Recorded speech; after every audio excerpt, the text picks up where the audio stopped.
हम बड़े सितमगर लोग हैं, हम बड़े जालिम हैं। बेटी पैदा होना मुंह उतर जाए, मुंह उतर जाए, क्या हुआ, ये तो पराए घर चली जाएगी। अब्बा कह रहा है बात बात में, कब टूट गया ना, सही से काम करे कर, पराए घर जाना है। बर्तन अगर मैला रह गया, मां कहती है सही से बर्तन धोया कर, पराए घर जाना है। कितनी बार उसे अजनबी होने का एहसास दिलाते हो यार, कितनी बार रुलाते हो उसे जिंदगी में। क्या वो ये नसीब लेके नहीं आ सकी कि उसे कोई अपना भी कह सके? बाप के घर उसे पराए घर वाला कहा जाता है। और जब 18 साल बाप की नौकरी करके ससुराल जाती है, वहां कोई कमी हो जाए तो कहती है पराए घर से आई है। क्या दिया तुमने यार, क्या दिया तुमने उसे? एक हवेली का हक न दे सके। हजरत दुआ करना 7वां उम्रा है। बेटी को क्या दिया? का कुछ नहीं जी, आग लगे तेरे सफर में। बेटियों का हक खा के हज करने जा रहा है, अल्लाह मुंह पे मारेगा ऐसी इबादतें।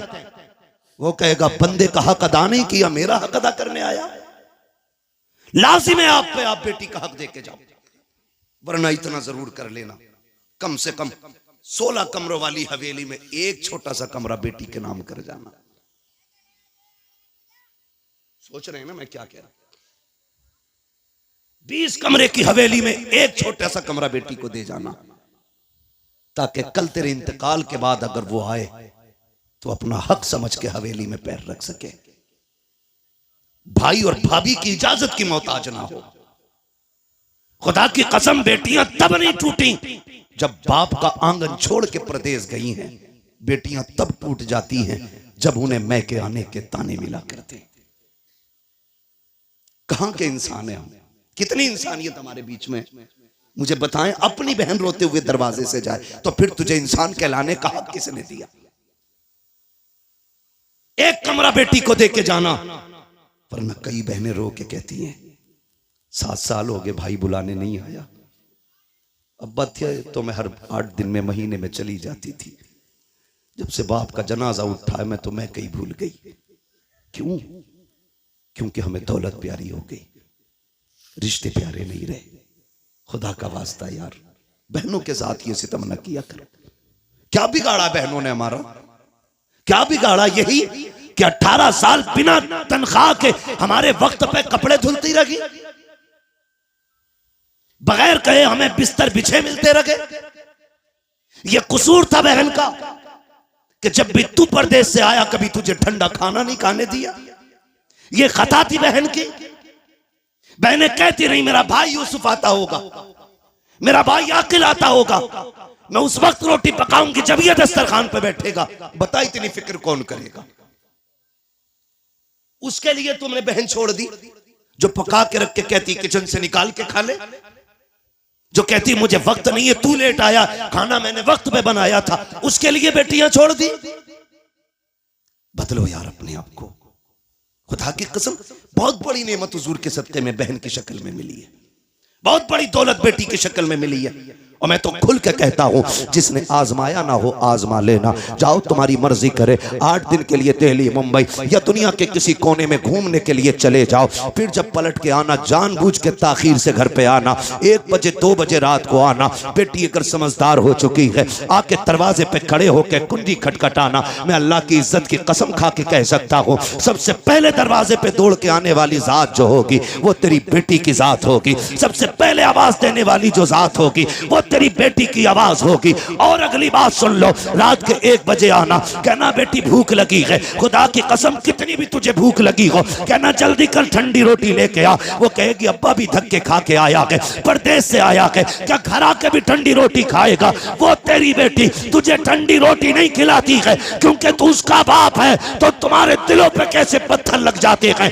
कि जायदाद बेटों को दे जाते हो, बेटियों को तुम महरूम कर जाया करते हो। क्या बेटियों का रिश्ता तुमसे नहीं है? खता क्या है बेटी की? क्या वो बेटी है इसलिए उसको छोड़ा जा रहा है? वो मर्द नहीं है? कहा नहीं जी, बेटियां पराए घर जानी है, बेटा अपने घर रखेगा। याद रखिएगा, बेटा अगरचे बुढ़ापे का सहारा होता है लेकिन बेटियां माँ बाप के लिए आखिरत का सहारा हुआ करती हैं। सुभान अल्लाह माशाअल्लाह। बदले अपने रवैये।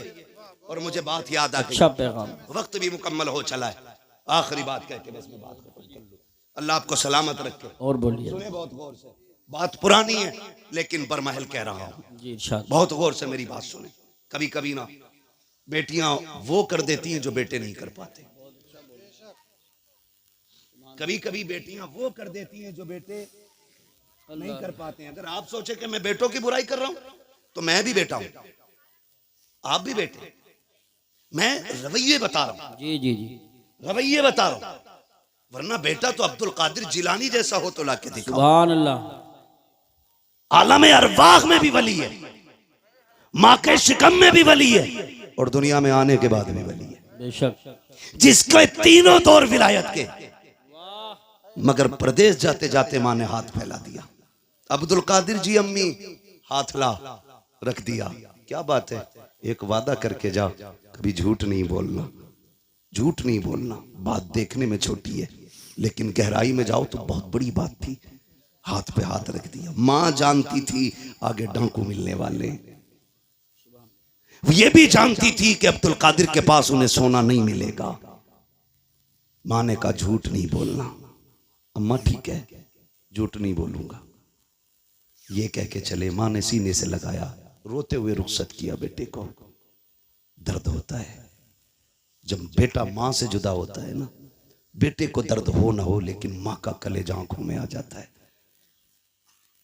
अगर कहूं तो उस वक्त में जब बेटे माओ से दूर होते हैं ना, तो मां का दिल आंखों में धड़कता है। वो आंखों से नहीं दिल से बेटे को देखती है। घर से निकल गए, डाकुओं ने रोका, सबको पता है, सबको लूटा। बात बगदाद वाले की आई। सरदार ने बुला के पूछा कुछ है? कहा हाँ। कहा क्या? कि 40 सोने के सिक्के। किधर हैं? कहा मेरी माँ ने सदरी में सिले थे। बंद तोड़ा, खन खन गिरे। डाकू के सरदार ने कहा इतना सोना सच बोल के तुमने लुटवा दिया, झूठ बोल देते तो बच जाते। मेरे गौस पाक ने फरमाया घर से चला था, मेरी माँ ने कहा था झूठ ना बोलना। अगर मैं झूठ बोल देता मेरी माँ से किया हुआ वादा टूट जाता। माँ के वादे पर हजारों सिक्के कुर्बान, लेकिन माँ का वादा झूठा नहीं करना है।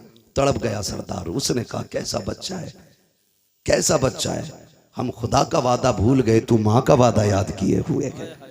तू है कौन? कहा मैं हसनी हुसैनी सैयद हूं, कदम पकड़ लिए तेरी नस्ले पाक में है।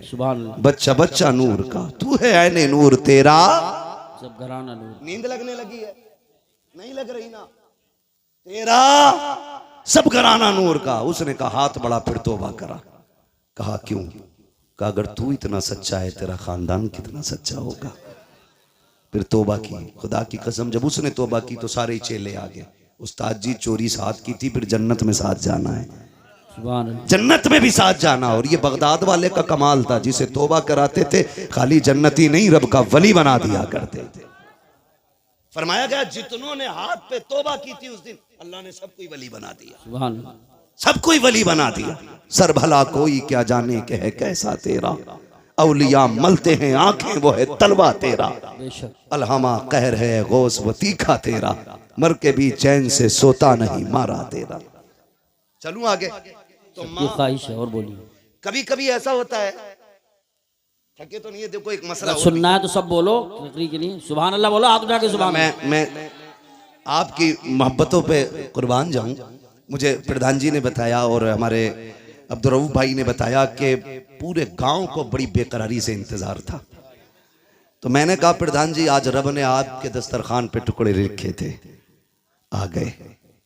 फर्क इतना है दस्तरखान तुम्हारा है, रिस्क हमारे हिस्से का था, बेशक खा लिया है। ठीक है जी, तवज्जो है सारे लोगों की।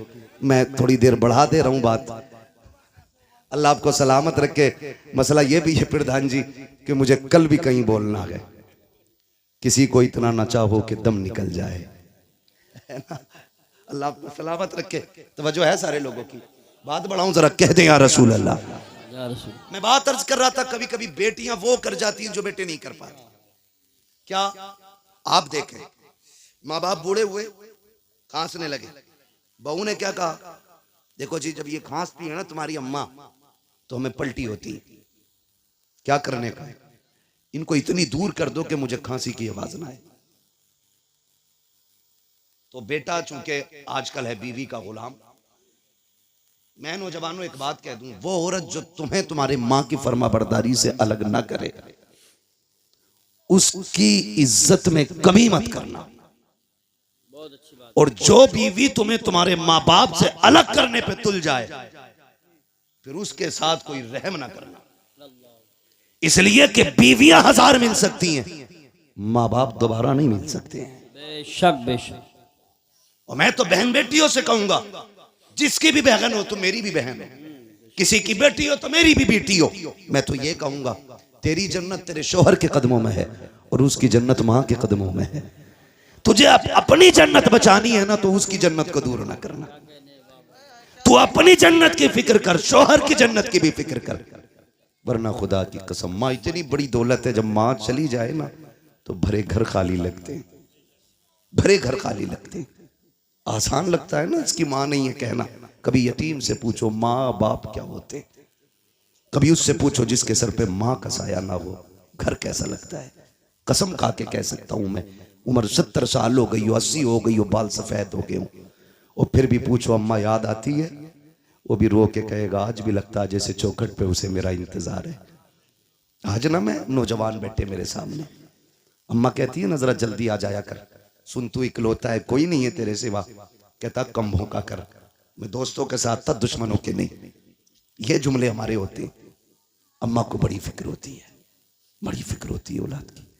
उससे कभी गुस्से में बात ना करना यार, उसका दिल टूट जाता है।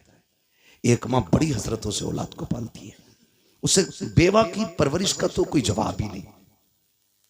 मां बन के भी हक अदा करती है, बाप बन के भी वही हक अदा करती है। कभी भी उल्टे लहजे में बात ना करना। वो अगर तुमसे कहती है ना देर हो गई है जल्दी आ जाया कर, तुम कहते हो नहीं नहीं दोस्तों के साथ था, कसम खा के कहता हूं तुम दोस्तों के लिए मां को छोड़ रहे हो, दोस्तों के लिए मां को छोड़ रहे हो आप। अल्लाह। जिस दिन मुसीबत आ गई सारे दोस्त साइड में खड़े हो जाएंगे और मुसीबत में तेरे साथ तेरी मां नजर आएगी, बेशक। तेरा बाप नजर आएगा। वो मुझे उस बंदे की बात आज तक नहीं भूला मैं, पैसे वाला बंदा, अल्लाह ने दौलत से नवाजा है। दौलत जब होती है ना तो मैं, अगर रब ने कसरत से पैसा दिया है ना तो वो भी सुन ले जरा मेरी बात कान खोल के। फरमाया गया हर काम एतदाल के साथ करें, मियाना रवि रखें।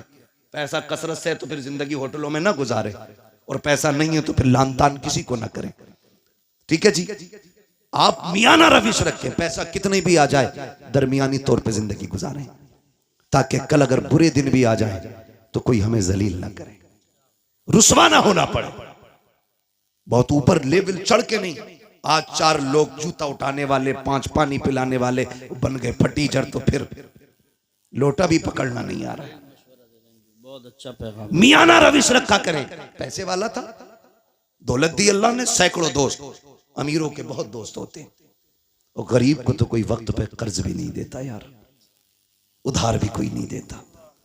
लोग उधार भी उन्हें देते हैं जो गुंजाइश वाले लोग होते हैं, कमजोर को तो हम उधार तक नहीं देते। देगा कहां से ये, देगा कहां से ये। अल्लाह ने तुझे अगर 10,000 देने की हैसियत नहीं दी, 1000 दे के काम चला दे उसका, और जब तक तू इसे ढील देता रहेगा अल्लाह तुझे हर दिन 1000 रुपए सदका करने का सवाब अता करता रहेगा। सुभान अल्लाह। आम के आम इस्लाम में गुटलियों के भी दाम है। वाह वाह वाह वाह वाह। है तो होता नहीं है ऐसा। यकीन करें, अमीर मर जाए या बीमार हो जाए, यूसुफ भाई अस्पताल, गरीब चला जाए, गरीब, तो लोग खैरियत भी इसलिए नहीं पूछने जाते कहीं कर्जा ना मांग ले, कहीं पैसा ना ले ले, और पैसे वाले की टांग टूट जाए तो सारी पड़े होंगे, फुर्सत नहीं मिलेगी, बेंच पे जगह नहीं मिलेगी बैठने की। 4 आ रहे हैं 4 जा रहे हैं, पता है जिस दिन जुड़ जाएगी घर के ही काम आएगा। मतलबी लोग हैं हम, मतलबी लोग। बीमारी तो छोड़ो, गरीब का तो जनाजा भी नहीं उठाना चाहते हम लोग। अल्लाह अकबर। अमीरों के जनाजे में बढ़ बढ़ के कांदा देते हैं। ये इस्लाम नहीं है, ये इस्लाम नहीं है। मेरा नबी है, अरब की जमीन है, तपती हुई गर्मी है। औरत आई, उसने इशारा किया, हुजूर तपती हुई दोपहरी में उठे, जाके बातें करने लगे। बहुत देर तक बात करती रही। जब वो अपनी मर्जी से बात करके गई, सहाबा कहने लगे महबूब आपको 63 साल जिंदगी में पूरी कायनात संवारनी है, आप इतना कीमती वक्त उस पागल के लिए खर्च कर दिया, इसे कोई मुंह नहीं लगाता। मेरे नबी के नबूवत वाले होठ खुले, और आका करीम ने फरमाया सहाबा जिसे कोई मुंह नहीं लगाता क्या उसे मैं भी मुंह ना लगाया करूं। सुभान अल्लाह माशाअल्लाह। मेरे हुजूर ने फरमाया जिसे कोई सीने से नहीं लगाता उसे सीने से लगाने के लिए मैं आया हूं। ओ भाई ये सुन्नत है हुजूर की, जिसे दुनिया जलील करे तुम उसे इज्जत दो, तुम इसे इज्जत दो। मैं अर्ज कर रहा था बात बढ़ गई, कहां खोले हैं गेसू यार ने, खुशबू कहां तक है। कभी कभी बेटियां वो काम कर जाती हैं जो बेटे नहीं कर पाते। माँ बीमार हुई, बाप बीमार हुआ, बेटे ने छोड़ दिया, लेकिन बेटियां नहीं छोड़ा करती, बेटियां नहीं छोड़ा करती। अगर गलत कह रहा हूं तो बताओ। तुम जिन्हें लावारिस समझ के ना जायदाद का एक बीसा जमीन नहीं देके जाते जो उसका अपना हक है, जी जी जी, बीघे भर की हवेली में एक बैठक उसे नहीं देके जाते, तुम्हें क्या लगता है? खुदा की कसम सुने, हमने जनाजे ऐसे भी देखे, जब बाप का जनाजा उठता है तो बेटियां जनाजों के साथ दौड़ी हैं कि हमें भी इनके साथ ले जाओ। अब जीने का मतलब खत्म हो गया है। जिसके घर में बेटी है, मैं नहीं जानता वो अपने आप को क्या समझता है, लेकिन इतना जानता हूं जिस बेटी के सर पे बाप का साया होता है ना, वो बेटी अपने आप को शहजादी समझा करती है, शहजादी समझा करती है। बेटियां होती हैं, हम बेटियों को लावारिस कर देते हैं। सुने बेटी क्या होती है, बात याद आ गई तो मैं ये बात कर जाऊं। अल्लाह ने एक अमीर को 4 बड़ी बड़ी फैक्ट्रियां दी। कितनी? सो गए? खत्म कर लूं? कितनी दी? सारे बोलेंगे तब आगे बढ़ूंगा, वरना मेहनत कर रहा हूं मैं। 4 दी ना? 4 बेटे अल्लाह ने उसको दिए, 4 बड़ी बड़ी फैक्ट्रियां, लेकिन कुछ अकाउंट में भी था। उसको अल्लाह ने बड़ी बेटी अता की, बड़ी बेटी हुई, उसने उसकी शादी कर दी। शादी के बाद कोई समधी से या किसी से अनबन हो गई, ठीक है ना? ये मूंछ का झगड़ा भी ना हमारी कौम को तबाह किया हुआ। सही बात। आज कोई छोटा होना ही नहीं चाहता कि भाई सलाम कर ले, का क्यों करूं मैं, उससे कम हूं क्या? मुहावरा तो ऐसे बोलते हैं, माइक में नहीं बोल सकता। हाँ, मिंबर का भी एक एहतराम है अपना। ये मिंबर रसूल है, इसकी कदर करते हैं और करनी भी चाहिए। मैं नहीं बोल सकता, कहा मैं उससे जाकर सलाम करूं, बहुत घटिया जुमला बोल के मुहावरा बोलते नहीं।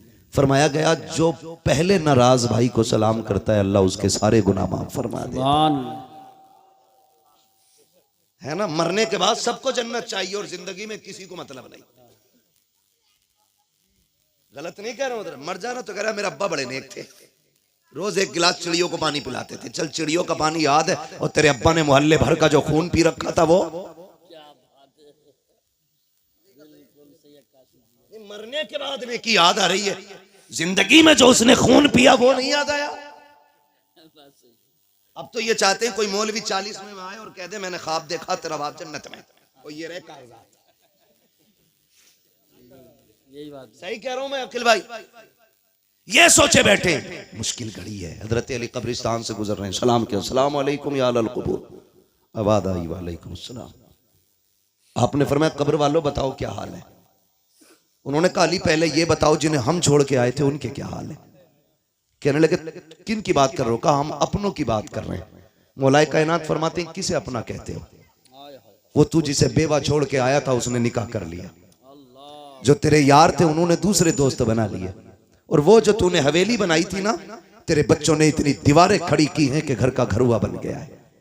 तेरे बच्चों ने उनका नक्शा ही बदल के रख दिया। किन्हें अपने कह रहा है? अब तुम बताओ तुम्हारा क्या हाल है?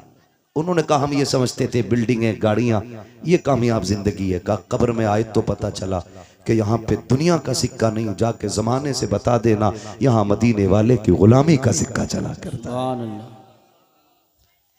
कहा कैसा पाया? कहा बहुत लज्जतें थी दुनिया में, लेकिन कहते हैं जब मौत का पहला झटका लगा ना, कहते हैं जो कड़वाहट मौत के पहले झटके पे महसूस हुई थी, अभी तक वो कड़वाहट हमारे मुंह से नहीं गई है। अल्लाह, खेल नहीं है। बदलो अपने रवैये। वो कहा जब कब्र में आए जो इसने झटका दिया है, कब तक कांप रहे हैं, बरसों बीत गए, अभी तक वो दहशत नहीं गई है जो कब्र ने झटका दिया था।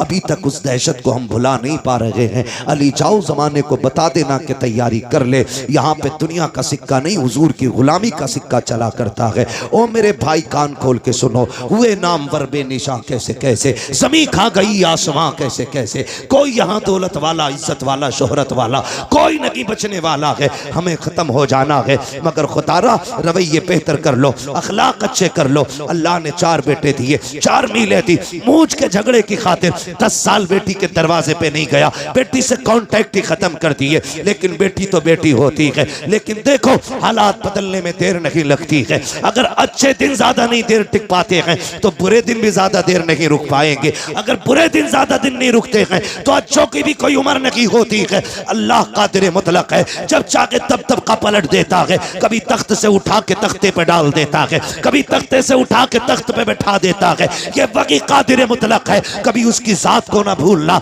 अकड़ने की जरूरत नहीं है। अपने आप को उसके आगे झुकाए रखना, कभी दौलत पे गुरूर ना करना। नाक मूंछ के झगड़े को एक तरफ डालो, हुजूर के सच्चे गुलाम हो जाओ। नाक की खातिर उसने 10 साल बेटी को नहीं देखा।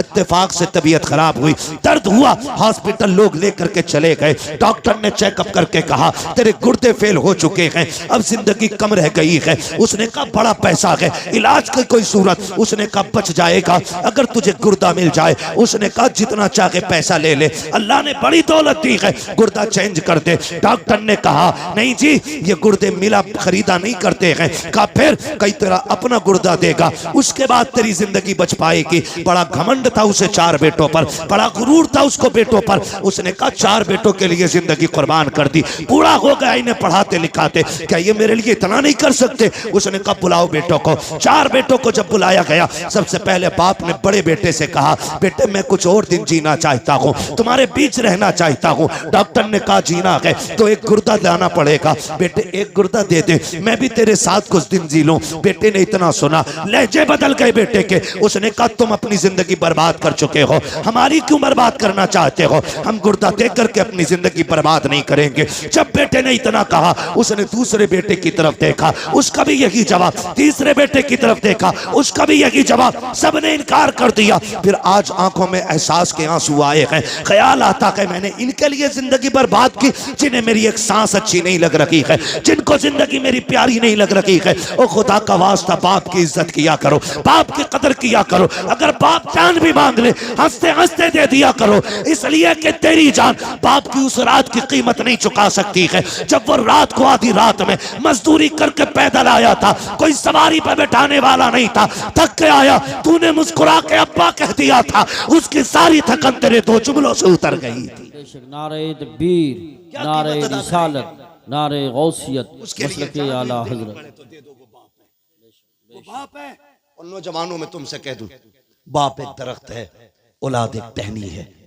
याद रखिएगा, टहनी कितनी भी मजबूत और हरी भरी क्यों ना हो, अगर जड़ से जुदा हो जाती है, तने से टूट जाती है, तो फिर वो हरी नहीं रहती है। बेशक बेशक, ये याद रखना, फिर वो हरी नहीं रहती है।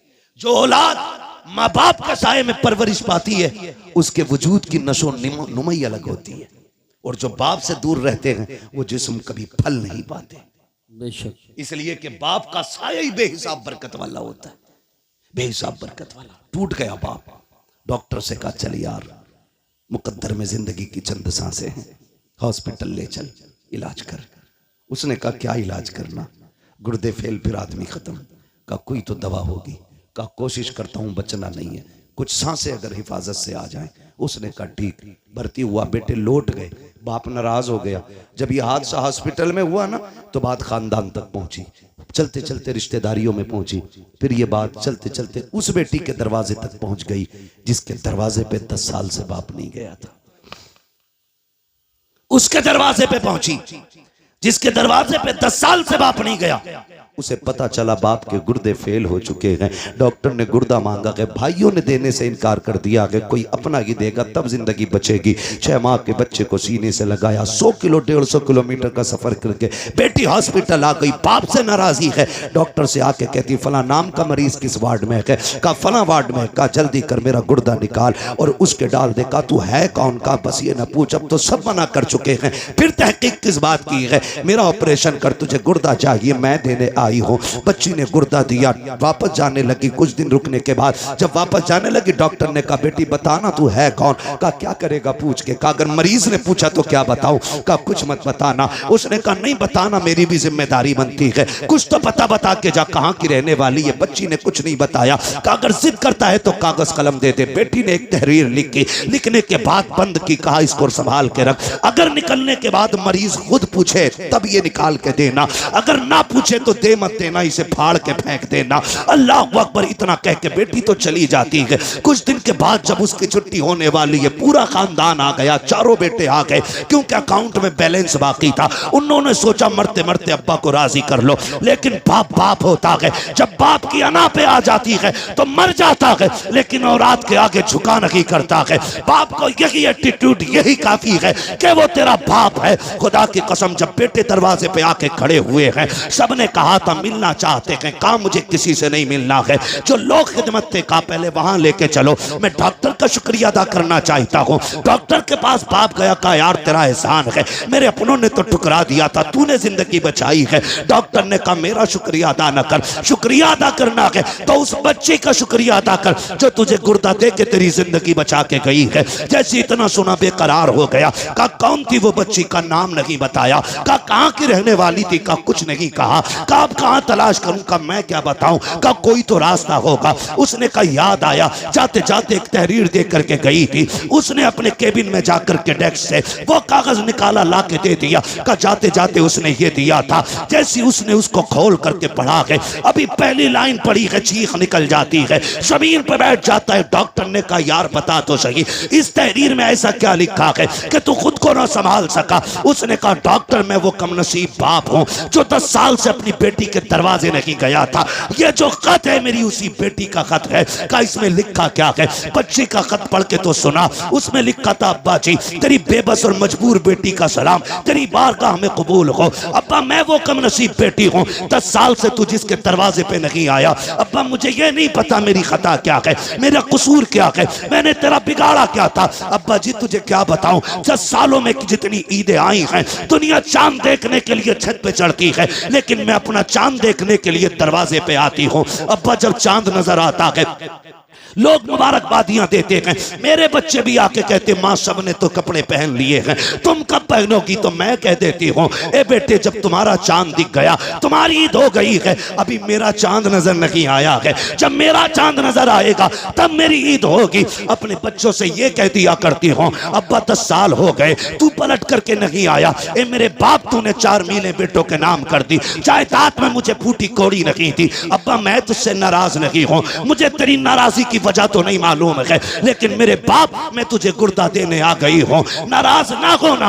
अब्बा मैं तुझे तकलीफ देना नहीं चाहती, ये जो गुर्दा दे रखी हूँ ये तुझ पे एहसान नहीं किया है मैंने। ए मेरे बाप तूने 18 साल सीने से लगा के पाल लिया था, तो अगर जायदाद न दी तो क्या हुआ, 18 साल रोटी तो खिला दी थी, 18 साल बेटी कह के आवाज तो दिया था, 18 साल तूने सीने से लगा के रखा था, ये तेरा एहसान इतना बड़ा है, अगर इसी के बदले में जान भी मांगेगा अब्बा तेरी बेटी हंसते हंसते जान दे दूंगी। मेरे बाप मुझे पता चला तुझे गुर्दे की जरूरत है, बेटियों ने बेटों ने इनकार कर दिया है, अब्बा मैं तेरी बेटी ठहरी, मैं बर्दाश्त न कर सकी, मैं तुझे गुर्दा दे करके जा रही हूँ और एहसान नहीं किया है, इसकी कोई कीमत भी नहीं मांगती हूँ। अब्बा तेरी मर्जी है, ईद पे आना या मत आना, बेटी से मुलाकात करना या ना करना। उसने आखिरी जुमले लिखे थे कि अब्बा तेरी बेटी इतना चाहती है, अगर तुम मुझसे राजी हो गया है तो इतना कर देना, जब मेरे इंतकाल की खबर तुझे आ जाए तो बेटी के जनाजे में आकर के शामिल हो जाना, इसलिए कि अब्बा अगर तू जनाजे में नहीं होगा दुनिया कहेगी ये बदनसीब बेटी का जनाजा है। मेरी ख्वाहिश तो ये है कि मेरे जनाजे में सबसे पहले लगने वाला कांधा मेरे बाप का हो, ताकि दुनिया कहे ये बदनसीब का नहीं बल्कि खुशनसीब बेटी का जनाजा जा रहा। अल्लाह अकबर। ये बेटी होती है। कभी कभी बेटे वो नहीं कर पाते जो बेटियां कर जाती है। इन्हीं बेटियों को बचाने के लिए मेरा नबी आया, इन्हीं बेटियों को जिंदगी मेरे नबी ने दी है, इन बेटियों पे एहसान है मेरे नबी का। और मैं कहता हूं मेरी बहन, मेरी बेटी, कभी तेरे सर से दुपट्टा उतरने लगे ना तो महबूब की गार के रोने वाली हालतों को याद कर लेना। कुछ भी याद न कर सके तो वो याद कर लेना, तू तो पैदा होते ही मार दी जाती। ये जो घर में तेरी खिलखिलाहट और तेरी मुस्कुराहट है, खुदा की कसम ये मेरे नबी के सदके में बची हुई है, मेरे हुजूर के सदके से बची हुई है। हुजूर ने कितनी इज्जत दे दी। तुझे बाप मार देता था, माथे पे पसीना तक नहीं आता था। जिस दिन से मेरे नबी ने कहा मेरी बेटी मेरे जिगर का टुकड़ा है, जाओ 80 साल का बुढ़ा भी रक्षा चला रहा है, उससे पूछना अब्बा ये उम्र लक्ष्य की तो नहीं है। वो कहेगा अल्लाह ने एक बेटी और दी है, घर में रह गई है, बस एक तमन्ना है उसके हाथ पीले कर दूं। खुदा की कसम आज 80 साल का बेटा मुस्कुरा के लोगों का बोझ खींच रहा है, उससे पूछ क्यों खींच रहा है? वो कहेगा मेरे नबी ने कहा है जिसने बेटी को इज्जत से रुखसत कर दिया उसकी जन्नत की जमानत मदीने वाला देके जा रहा। अल्लाह अकबर। ये इज्जत है मेरे महबूब के सदके में। लोगों हमें होश से काम लेने की जरूरत है। जिस नबी के सदके में हमें माँ मिली है, बेटी मिली है, बहन मिली है, बाप मिला है, रिश्तों की इज्जत मिली है, कदर मिली है, अपनों की पहचान मिली है, हमारे उस नबी को हमारे होते हुए कोई कुत्ता भौंक दे, हो ही नहीं सकता है, हो ही नहीं सकता है। हम तो कहते हैं हुकूमत वक्त को भी दो टोक फैसला करना चाहिए। जी जी जी, दो टोक फैसला करे हुकूमत वक्त, या तो ये कहे हम इसको कैद नहीं करेंगे या सजा नहीं देंगे, और अगर मुल्क में संविधान है, अदलिया नाम की कोई चीज है, तो सबसे पहले इस कुत्ते को उठा के फांसी के फंदे पे चढ़ाओ। बेशक बेशक। इसलिए कि मैं नहीं, पूरी दुनिया, और दुनिया का सबसे बड़ा पेज गूगल, जाके सर्च करो सबसे अच्छा इंसान कौन है, सबसे ऊपर लिखा जाता है। गूगल पे सर्च करोगे लिख के आता दुनिया के सबसे अच्छे इंसान को मोहम्मदुर रसूलुल्लाह कहा जाता है। सुभान अल्लाह माशाअल्लाह। बस मजबूर ना करें किसी को रोड पे निकलने के लिए, मजबूर ना करें किसी को रोड पे उतर करके गुस्सा दिखाने के लिए। अगर तुम्हारे हाथ में इख्तियार है तो फिर इंसाफ करो, और इंसाफ यह है कि इस कुत्ते को उठा के फांसी तक पहुंचाओ। बेशक। वरना मुंह में हमारे भी जबान है, बोलना हमें भी आता है, लेकिन हमारा मजहब किसी के मजहब के खिलाफ बकवास करने की इजाजत नहीं देता। जी जी जी बेशक। गूंगे नहीं है, सच ये कह के जिन पत्थरों को हमने सिखाई थी गुफ्तगू, जब बोलने लगे तो हम ही पे बरस पड़े। जी जी सही बात। जिनकी औकात दो कौड़ी की भी ना हो वो मेरे नबी के खिलाफ भौंके।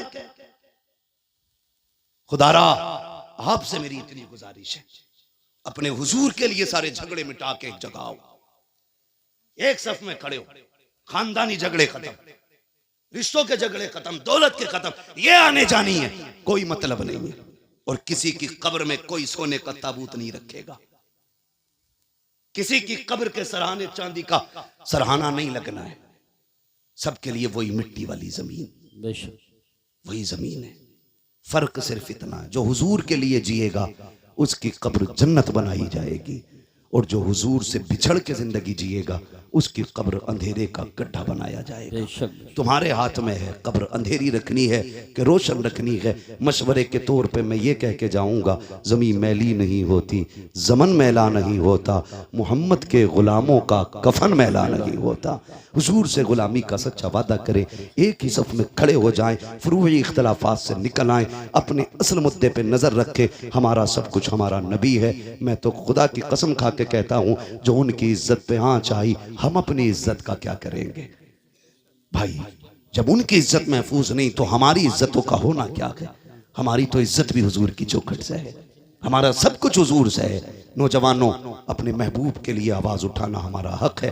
कानून हिंदुस्तान का, संविधान हमें इजाजत देता है, हम अपने मामले के लिए शांति के साथ अपने हक के लिए आवाज उठा सकते हैं। और ये किसी के बाप का हक हुक्म नहीं कि हम गर्दन दबा के रह गए। हमारे मकान जले हम बर्दाश्त करते रहे, हवेलियां तोड़ी गई बर्दाश्त किया, हुजूर के खिलाफ कोई भौंके बर्दाश्त नहीं किया जाएगा। इसलिए कि सब कुछ हमारा हमारा नबी है, सब कुछ हमारा है। मेरे इमाम ने कहा था, जमीन व जमा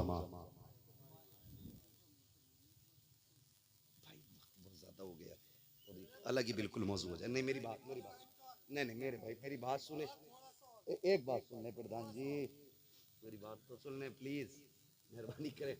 मैं ये शजरे की भी रोज बोलना फरमाइश है है।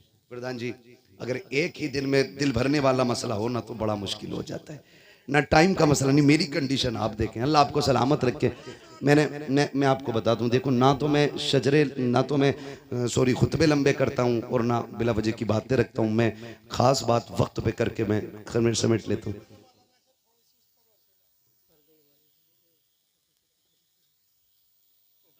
ये मौजूद पहले दे दिया करें तो जरा वक्त में सब कुछ निपटा लिया जाए। अगर धीरे धीरे ऐसी होने लगा तो फिर असल में फिर एक तसलसल जब बरकरार रहता है ना तो फिर बोलने में भी अच्छा लगता है, और तसलसल टूट जाए ना तो फिर बात में भी वजन नहीं होता। मैं आपसे बस इतना अर्ज करूं, अल्लाह आपको सलामत रखे, दीन पे मजबूती से कायम रहे। दीन पे अदद फरमा रहे कि मुर्तद होने का मामला बड़ी तेजी से है, तो उसके लिए मैं तो सबसे आसान काम समझता हूँ, निकाह जल्दी करो और आसान करो। जल्दी करो और आसान करो। देर इसलिए हो जाती है कि लल्ला पैरों पे नहीं खड़ा हुआ है। मुश्किल इसलिए है कि डिमांडें बढ़ रही हैं। पैरों पे खड़ा हो गया तो 20 लाख मांग रहे हैं, और अगर ये पैरों पे खड़े होने से पहले कर दें तो 20 लाख मांगने की फिर उसकी जरूरत भी नहीं होगी। शादी के बाद पैरों पे खड़ा हो तभी अच्छा है, वरना इस्लाम का मिजाज तो ये कि बच्चे जवान हो जाए ना तो उनका खर्च बाप के जिम्मे नहीं है। इस्लाम तो ये कहता 14 साल का हो जाए फौरन अलग कर दे कि कमाना ले जाओ अपने लिए। तो ये उम्रें जो बढ़ा लेते हैं ना, बहुत ज्यादा हो रही है ना निकाह में ताखीर, इसकी वजह से इर्तिदाद है। निकाह मुश्किल इसकी वजह से भी मुर्तद हो रहे। तीसरी वजह है बेगैरती, वो मेलों से लेके मज़ारों तक है। बुरा ना मानिएगा, मैं बरेलवी हूं और टनाटन सुन्नी हूं, इसलिए कि मैंने जिस बाप के आंगन में आंख खोली है ना वो भी टनाटन सुन्नी है। हम कच्चे लोग नहीं है, पक्के लोग। मगर खैरियत जो है ना, मजार से लेकर के बाजार तक, शादी से लेकर मेले तक कहीं कोई खैरियत नहीं है। सगा भाई ऐसी ड्रेस बहन को लाके देता है कि देखने वाले को गैरत आती है, लाने वाले भाई को गैरत नहीं आती। सही बात, सच्ची बात नहीं है। किसी वलीमे में खाना खाने चले जाओ तो गैरत से ही पेट भर जाता है, रोटी तो हाथ भी नहीं लगती। इसलिए कि अब तो वलीमों में वो तमाशे होटलों में किए कि वहीं पे बेगैरत भाई है और वहीं पे बेगैरत औरतें। जी सही बात। कम से कम अगर औरतें पहले होती भी थी तो पहले मर्द खाते थे, बाद में औरतें बैठती थी। और उसूल कितने अच्छे थे, मर्दों को मर्द खिलाते थे, औरतों को औरतें खिलाती थी। अब तो बेगैरती का जनाजा, गैरत का जनाजा इतना निकल गया है कि मर्दों को लड़कियां नाश्ता करा रही हैं और लड़कियों को लड़के नाश्ते करा रहे हैं। जिम्मेदार कौन इसका? या तुम या मैं, बस हम ही तो जिम्मेदार हैं। मैं कहता हूं खुदारा हम सब अपने घर में बेटियों के लिए पर्दे और हया को लाजिम कर दें, फिर किसी के घर की बहू बेगैरत नहीं हो सकती है। हाँ। सुन रहे मेरी बात? हम कितनी सच्चाई जानते हैं लेकिन माइक पे नहीं कह सकते, इसलिए हमारी इशारे में ही मान लिया करो। हमसे दलीलें ना मांगा करो, वरना प्रूफ भी हाथ में रख देते हम लोग। हम अखबार पढ़ के बात नहीं करते, अल्लाह ने आंखें दी है, देख के बात करते। जी जी। कह रहा पहले MBBS बना लूं, सबसे बड़ी मुसीबत है। BUMS करा लूं, फिर करूंगा शादी। BA करते करते उनने खुद बिया कर लिया, खुद बिया कर लिया, BA का नंबर ही ना आया। मैं तालीम का मुखालिफ नहीं, लेकिन एक सवाल तुमसे, तुमने मजारों के गुंबदों के लिए तो कई कई लाख के चंदे दिए, क्या एक चंदा बच्चियों के स्कूल के लिए किसी गैरत वाले ने इकट्ठा किया? हमारे मजारों पे जो कलश हैं वो सोने चांदी के हैं, और हमारी बेटियां पढ़ने के लिए गैरों के स्कूल में गैरों के रहम करम पर हैं। कौन बचा सकता है हमें? कोई नहीं। सही बात है, बेशक बेशक सही फरमा। अपनी थाली में छेद है, गैरों की जरूरत नहीं हमारे घर में झांक के देख ले। गलती तो हमने की है ना। ट्यूशन के नाम पे कितनी गुंडागर्दी हुई, ऑनलाइन के नाम पे कितनी बर्बादी हुई, क्या ये नहीं हुआ? जाओ, मैं गलत कह रहा हूं तो जाओ YouTube पे जाके सर्च करो। हमारी बेटियों के साथ कितनी बदसलूकी हुई ट्यूशन के नाम पे। किसी को गैरत जागी? कह रहा 10 लाख दिए पीर का मजार बनवाने के लिए। कसम खा के कहता हूं, जा तू सोने का मजार बनवा दे पूरे पीर का, और तेरे 1 रुपए के खर्चे से किसी गरीब की बेटी को तालीम मिल सकती थी या उसकी इज्जत बच सकती थी, तो तेरे 10 लाख से ये 10 रुपए खर्च करना ज्यादा बेहतर है। बेशक। लेकिन हमने जिस तरह मजार सजाए, पीर साहब के घर बनाए, उतने मन से हमने स्कूल और कॉलेजेस नहीं बनाए। जी जी, अपने होने चाहिए, ये हमारे अपने होने चाहिए। बेशक बेशक, सुभान अल्लाह, हमारे अपने होने चाहिए। वरना कौन ऐसा मुसलमान है इस इलाके में जो 1 लाख रुपए नहीं दे सकता स्कूल के लिए? बिल्कुल दे सकते, सब दे सकते हैं, लेकिन हम इतनी हमारी गैरत मर चुकी है, हम बेटे के निकाह में 1.5 लाख के पटाखे फोड़ सकते हैं, लेकिन 1 लाख देकर के बेटियों की इज्जतें नहीं बचा सकते। मैं आपसे गुजारिश करके जाना चाहता हूं, अब तक खूब चंदे आपने दिए या दो, तुम्हारी मर्जी है, लेकिन कम से कम एक चंदा ऐसा भी करो जिसमें हमारे स्कूल हमारी बच्चियों के लिए होने बहुत चाहिए। अच्छा पैगाम, उसमें पढ़ने वाली भी बेटी होनी चाहिए, पढ़ाने वाली भी बेटी होनी जी चाहिए। बेशक। अभी कुछ दिन पहले अपनी मुरादाबाद में क्या बच्चियों के नकाब नहीं उतरवाए गए? लेकिन हम तो मौज में रहे। मेरी तो बाईपास पे आ गई है, मेरी तो रोड पे आ गई है, मेरी तो 20 करोड़ की बिक रही है। याद रख, अगर इज्जत चली जाए तो 50 करोड़ से भी धक्का नहीं मिटता है, और बंदा भीख मांग के खाए, इज्जत बचा के खाए, खुदा की कसम अल्लाह उसकी इज्जतों में 4 चांद लगा दिया करता है। बेशक बेशक, सुभान अल्लाह। करेंगे इंशाल्लाह एक चंदा स्कूलों के लिए, अपने बनाओगे अपने स्कूल। वरना मैं आपको बताऊं, मैं थक गया था बच्चों के लिए स्कूल ढूंढता ढूंढता। मुझे अगर इतनी फुर्सत मिल जाती ना तो मैं तुमसे भीख मांग के स्कूल बनाता, लेकिन मुझे इतनी फुर्सत ही नहीं मिलती कि मैं घर पे भी रह सकूं। आपसे मैं कहूं इसकी कितनी अहम जरूरत है, समझ जाए अल्लाह करे। आप बहुत स्कूल देखे हमने, मालूम है होता क्या, हमारे बच्चों को दूसरे धर्मों की तालीम दी जाती है बचपन से। जी जी, यही बात है, गलत नहीं कह रहा हूं। कान तब खड़े होते हैं जब हमारे बच्चे आके घरों में भजन गाते हैं। सही बात। ये क्यों का हमारी मैडम ने सिखाया है। हाँ, बिल्कुल सही फरमा, गलत नहीं कह रहा हूं। और हम यूं चादर ओढ़े सो रहे हैं।